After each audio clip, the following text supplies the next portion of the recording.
Hola, buenas tardes. Vamos a ver en esta oportunidad la quinta clase de química analítica para ingeniería ambiental. En esta clase vamos a extender un poco lo que vimos en la clase anterior acerca de la disociación o la ionización de ácidos y bases, y vamos a ver qué pasa cuando el ácido y la base tienen la posibilidad de dar más de una reacción de ionización. Eso ocurre cuando uno tiene ácidos que tienen más de un protón o bases que son capaces de tomar más de un protón del agua. A ese tipo de ácidos o bases se las llama en general polifuncionales. Pueden ser bifuncionales, tetra, no hay generalmente casos superiores. Y para los ácidos a veces se usa la nomenclatura diprótico, triprótico, cuatriprótico para representar el hecho que son capaces de ceder 2, 3 o 4 protones al agua, ¿sí? Toda esa nomenclatura es variable, hay gente que usa preferentemente una, hay gente que usa más bien otra, pero son equivalentes, ¿sí? Es lo mismo hablar de una manera o de otra. Bien, ¿qué pasa cuando uno tiene ácidos polifuncionales o polipróticos? Bueno, en ese caso, en primer lugar, uno tiene que distinguir bien el hecho de que porque una molécula tenga muchos hidrógenos, no quiere decir que se trate de un ácido poliprótico. Tiene que cumplir además la condición de que esos hidrógenos sean ionizables. Este tema se ve por ahí un poquito más en química orgánica, pero digamos que además de tener hidrógenos, esos hidrógenos tienen que estar unidos en la molécula a átomos muy electronegativos para ser considerados ácidos. Y a veces esta condición no es suficiente. Los ácidos polipróticos comunes que vamos a ver nosotros son aquellos que más o menos uno está acostumbrado a ver, los que están en esta lista prácticamente: ácido sulfúrico, ácido carbónico, ácido fosfórico. El ácido sulfúrico es fuerte en sus dos disociaciones, todos los demás son débiles en las dos disociaciones. Hay además muchísimos ácidos orgánicos que son dipróticos o tripróticos, ¿sí? Todos se tratan de la misma forma. Cuando uno tiene un ácido de este tipo, uno ya empieza a tener más de una etapa de disociación. O sea, por ejemplo, tomemos el caso típico del ácido carbónico. El ácido carbónico se disocia en una primera etapa, formando el ion bicarbonato y protones con una determinada constante de acidez. Esta es la primera etapa de disociación. La segunda etapa de disociación, el ion bicarbonato que se formó en la primera, pierde el protón que le queda, forma el carbonato más otro protón, ¿sí? Las dos constantes de disociación, una para cada etapa, son diferentes. Y siempre se da el caso de que la segunda etapa de disociación tiene una constante de acidez menor que la primera. Y siempre por varios órdenes de magnitud. Eso no siempre es así, pero en la mayoría de los casos sí. Entonces, la segunda constante de disociación es mucho más chiquita que la primera. Eso tiene importancia a la hora después de hacer las cuentas. Cuando uno tiene una base pasa lo mismo. ¿Cuáles son las bases polifuncionales? Bueno, son generalmente los aniones de los ácidos que han perdido todos los protones. Por ejemplo, acá aparece de nuevo el carbonato. El carbonato lo habíamos visto hace un ratito con el ácido carbónico. El ácido carbónico perdió los dos protones, quedó carbonato. El carbonato se comporta como una base bifuncional, porque si hacemos lo que hicimos antes al revés, es capaz de captar dos protones del agua. Lo mismo le pasa a todos los iones de ácidos polipróticos que han perdido todos los hidrógenos, por ejemplo el fosfato. Y además tenemos dentro de esta categoría de bases polifuncionales a los compuestos orgánicos que tienen más de un nitrógeno en la molécula. Habíamos visto en una clase anterior que los compuestos orgánicos con nitrógeno suelen ser bases débiles. Bueno, si tienen más de un nitrógeno, van a ser bases débiles polifuncionales. Este es un caso típico, uno de los más sencillos que podemos postular para este tipo de sustancias. También tenemos que la constante de ionización es diferente para cada paso y vamos a ver el ejemplo de la reacción. Por ejemplo, acá tenemos el ion carbonato toma un protón del agua, se transforma en bicarbonato. La constante básica de esta reacción se puede escribir, acordémonos, a partir de la relación K-Water sobre constante ácida. Eso lo habíamos visto en la teoría anterior. Ahora hay que tener cuidado porque ahora el ácido tiene dos constantes ácidas. Entonces hay que ver siempre cuál ponemos acá. Generalmente van números cruzados, siempre van números cruzados. Fíjense, si yo estoy calculando la constante básica de la primera etapa, va a la segunda constante de acidez. ¿Por qué es esto? Bueno, fijémonos, en la segunda constante de acidez del ácido carbónico aparecen estas dos especies, que son las que aparecen acá. Por eso hay que usar la segunda constante. Siempre hay que usar acá la constante ácida que involucra a las dos especies que me aparecen en mi reacción. Siempre hay que mirar eso para no meter la pata de cuál de las constantes ácidas metemos acá. Cuando el sistema es biprótico, bifuncional, no hay problema, siempre son cruzadas. Si acá es la primera constante básica, acá es la segunda constante de acidez. Pero cuando tenemos sistemas que son, por ejemplo, trifuncionales, como sería el caso del fosfato, ahí hay que mirarlo con un poquito más de cuidado, porque ahí hay tres constantes de disociación. Entonces siempre hay que fijarse cuáles son las dos especies que aparecen en mi reacción básica y ver en cuál de las tres constantes de acidez aparecen esas mismas dos. Y esa es la constante de acidez que va ahí adentro. Bueno, el protón, ahora sí podemos explicar mejor esta frasecita que estaba acá arriba, dice, cada protón sucesivo se agrega con mayor dificultad que el anterior, ya que la molécula adquiere cada vez más carga positiva. ¿Sí? Para pasar un protón del agua al carbonato es un proceso relativamente fácil, porque el protón es positivo, esta molécula tiene dos cargas negativas y hay como una atracción que favorece ese proceso. Ahora, cuando se da el segundo, ya esa atracción está disminuida, porque esta especie ahora tiene una sola carga negativa. Entonces es lógico que esta reacción sea mucho más favorable que esta, y eso se ve en los valores de las constantes de equilibrio. ¿Sí? Este proceso, el primero, tiene una constante de equilibrio numéricamente mayor que la del segundo. O sea, este proceso es mucho más favorable que este. Lo mismo que pasaba para las constantes ácidas. Este es un ejemplo de una base polifuncional un poquito más compleja, ¿sí? Para no estar siempre con estos aniones. Bueno, esto es un compuesto orgánico, es la nicotina, ¿sí? La nicotina es un alcaloide, el alcaloide significa similar al álcali, los álcalis son los hidróxidos, estos son compuestos similares. ¿En qué son similares? En que son básicos, igual que los hidróxidos. Por eso se denominan alcaloides.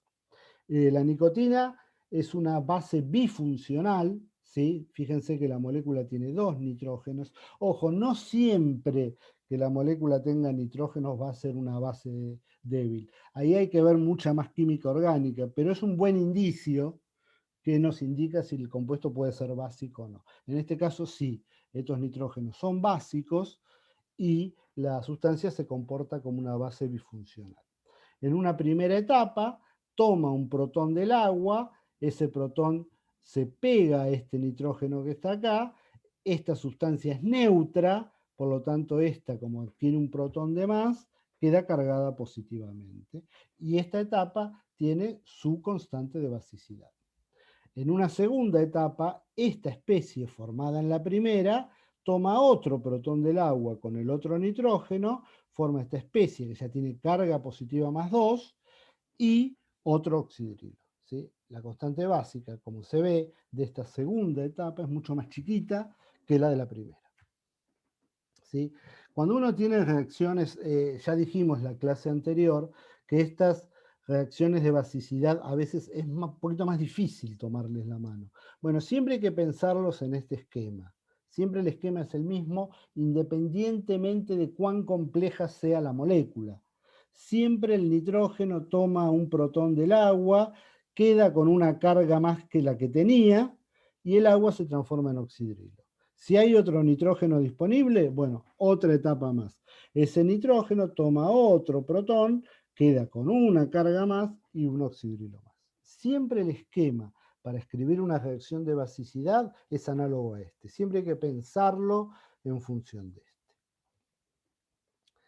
¿Cómo se calcula el pH con estos sistemas? Bueno, el cálculo es más complicado, pero nosotros lo vamos a simplificar de una manera radical. Sí, lo vamos a hacer bien, bien fácil. El tratamiento completo, siempre hay que hacer los tratamientos completos antes de ponerse a simplificar, ¿no? Es el siguiente. Uno tiene una solución que tiene una concentración inicial de un ácido débil polifuncional, ejemplo, siempre vamos a trabajar con el carbónico, se disocia un poquito, ignoremos por ahora está ahí, daría X y X, igual que en el caso anterior. Ahora, ¿qué pasa?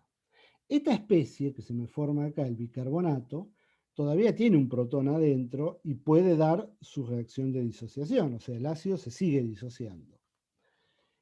¿Cuánto se va a disociar de esto? Y bueno, esa es otra etapa.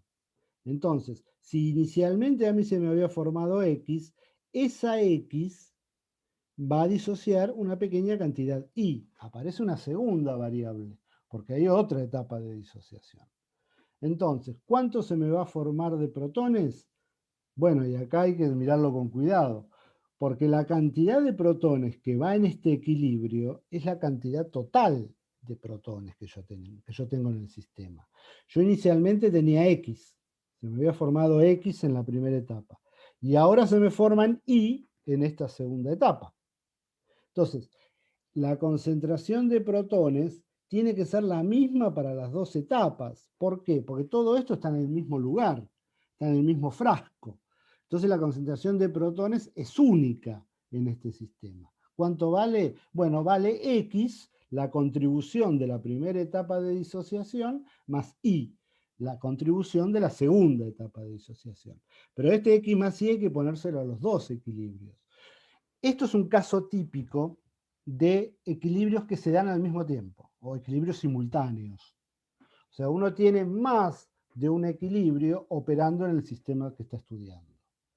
En este caso, no puede haber la misma especie química con dos concentraciones diferentes, porque sería un contrasentido.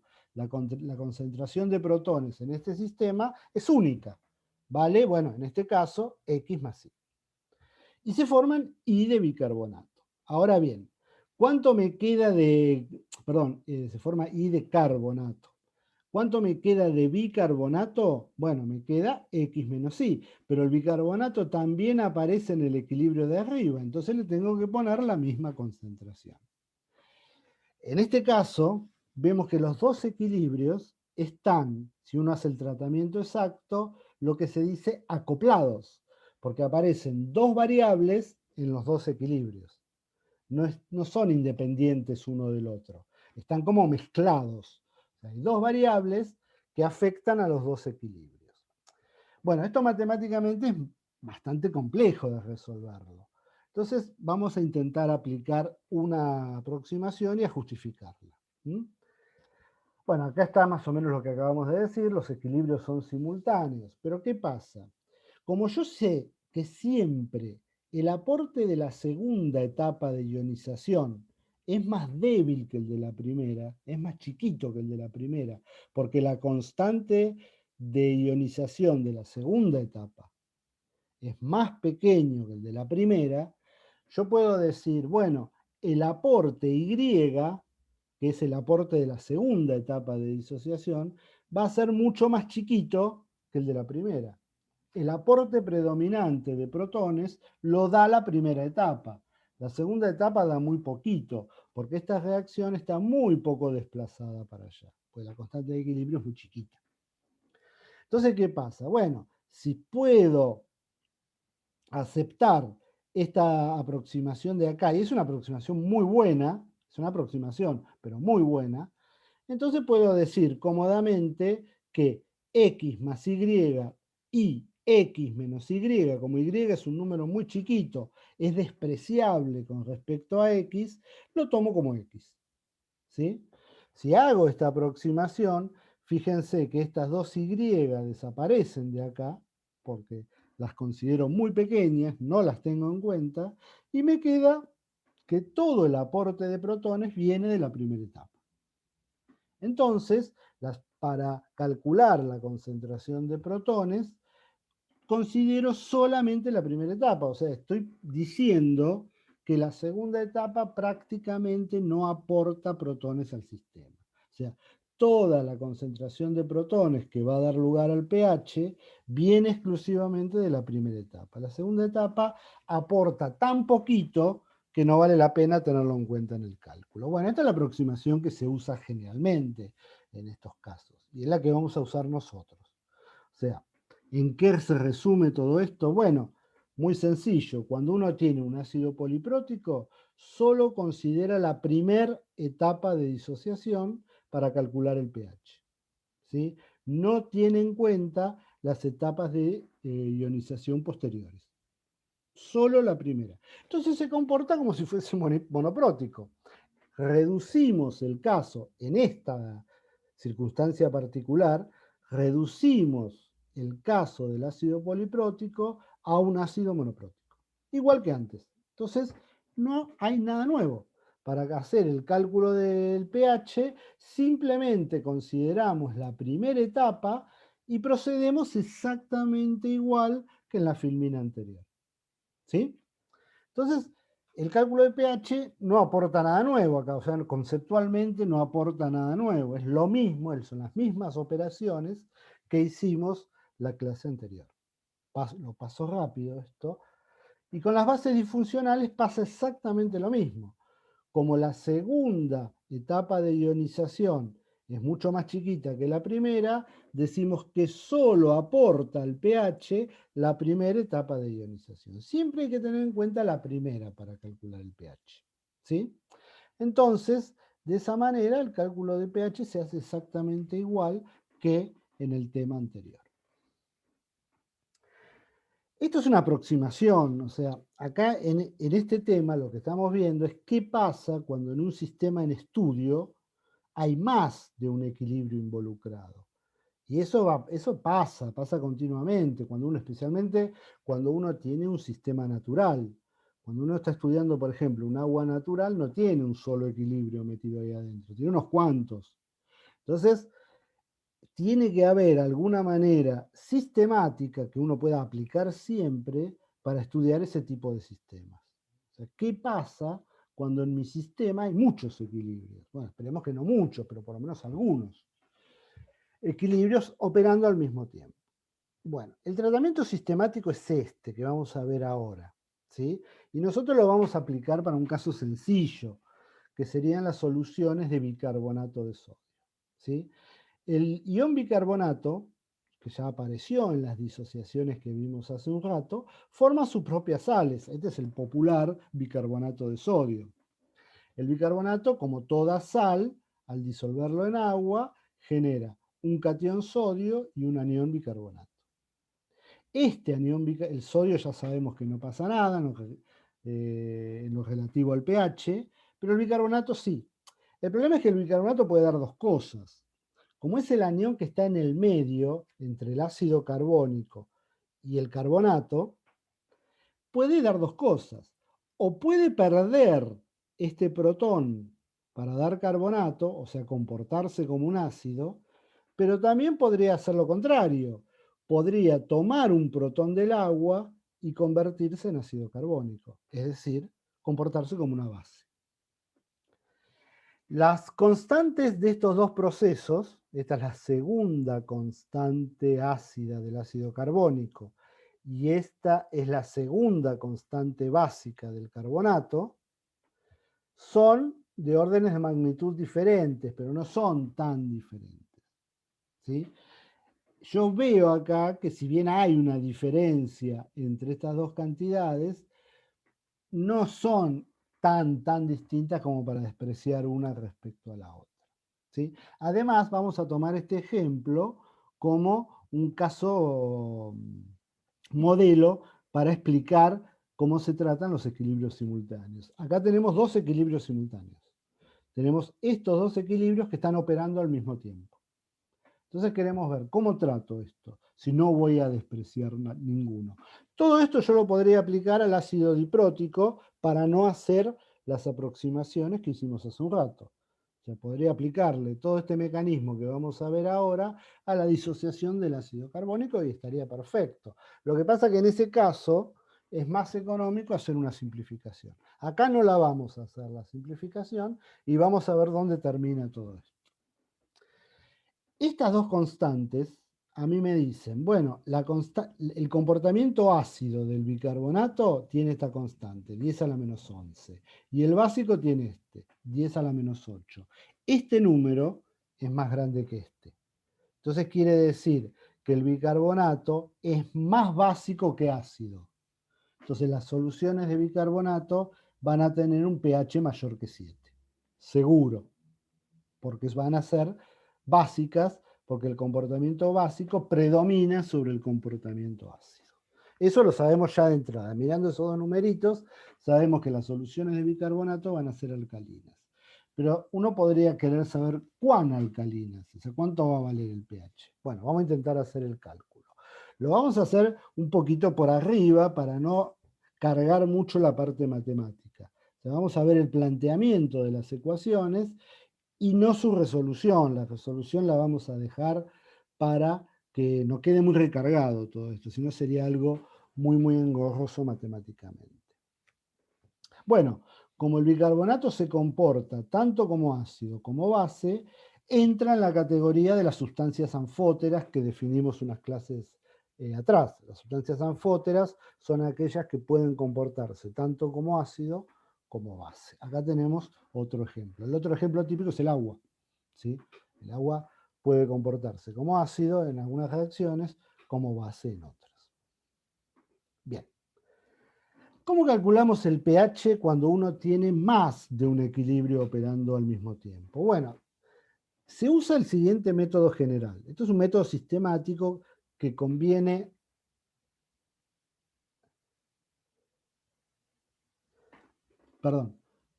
aplicarlo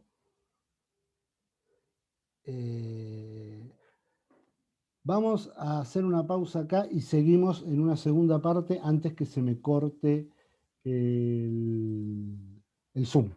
¿Sí? Cortamos acá, después hacemos una segunda parte.